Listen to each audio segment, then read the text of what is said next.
Kumpul mainan, kumpul kenangan. Saya Fendi dan selamat datang ke video SM Collector. Hari ini saya dan Abang Ashraf pergi ke kedai kad untuk mencari ataupun memburu kad Pokemon. Memandangkan Abang Ashraf pernah ke sini tempoh hari, sekarang dia dah berkobar-kobar untuk menangkap Pokemon pula. Masuk-masuk saja ke kedai, macam biasa kami dihidangkan dengan pelbagai jenis TCG dari Yu-Gi-Oh, Pokemon, Dragon Ball, One Piece dan banyak lagi. Dekat sini Abang Ashraf dah nampak kad-kad Pokemon yang dia ingin. Dia dah nampak Stellar Crown, Paradox Rift, Scarlet Violet, Twilight Masquerade, Obsidian Flame, Silver Tempest kalau tak silap. Tapi Abang Ashraf berminat dengan kad Scarlet Violet. Tanpa membuang masa, kami terus membuat pembayaran dan balik supaya kita dapat unpack kad Scarlet Violet ini. Gambar depan Koraidon, di belakang ada tagline Gotta catch 'em all. Tanpa berlengah lagi, kami terus membuka pack tersebut untuk melihat kad apa yang kami dapat. Kad pertama yang kami nampak adalah kad yang mempunyai QR yang perlu di-scan. Ianya boleh digunakan untuk bermain mobile games Pokemon. So kita ketepikan kad QR tersebut, ambil satu kad dari belakang ke depan dan mari kita lihat kad pertama kita untuk siri Scarlet Violet ini adalah Psychic Energy. So seterusnya adalah kad Tarantula, HP 60, attack pula Surprise Attack 30.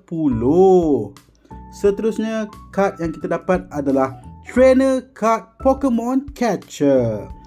Menarik juga Pokemon Catcher ni. So, kad seterusnya adalah Clauncher, HP 70, attack pula Vice Grip 10. Seterusnya adalah kad Jollivive. Kad ni adalah evolusi daripada Smoliv dengan HP 90, attack slap sebanyak 20 dan juga apply oil attack sebanyak 40.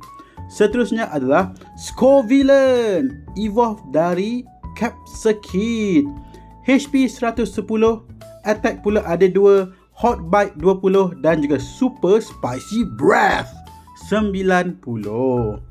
Kad seterusnya adalah Oinkologne, evolusi daripada Leshong, HP 120, attack adalah ram sebanyak 50 dan juga Lake Storm 130.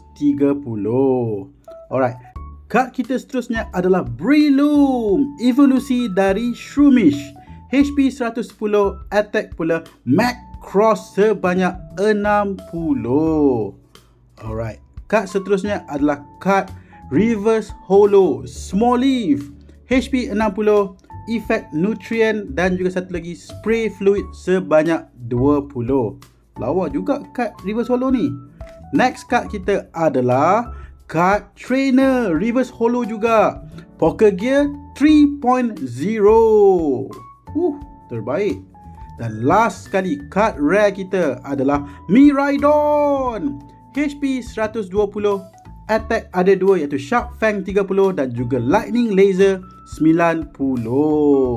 Wah, cantiklah kad Miraidon ni.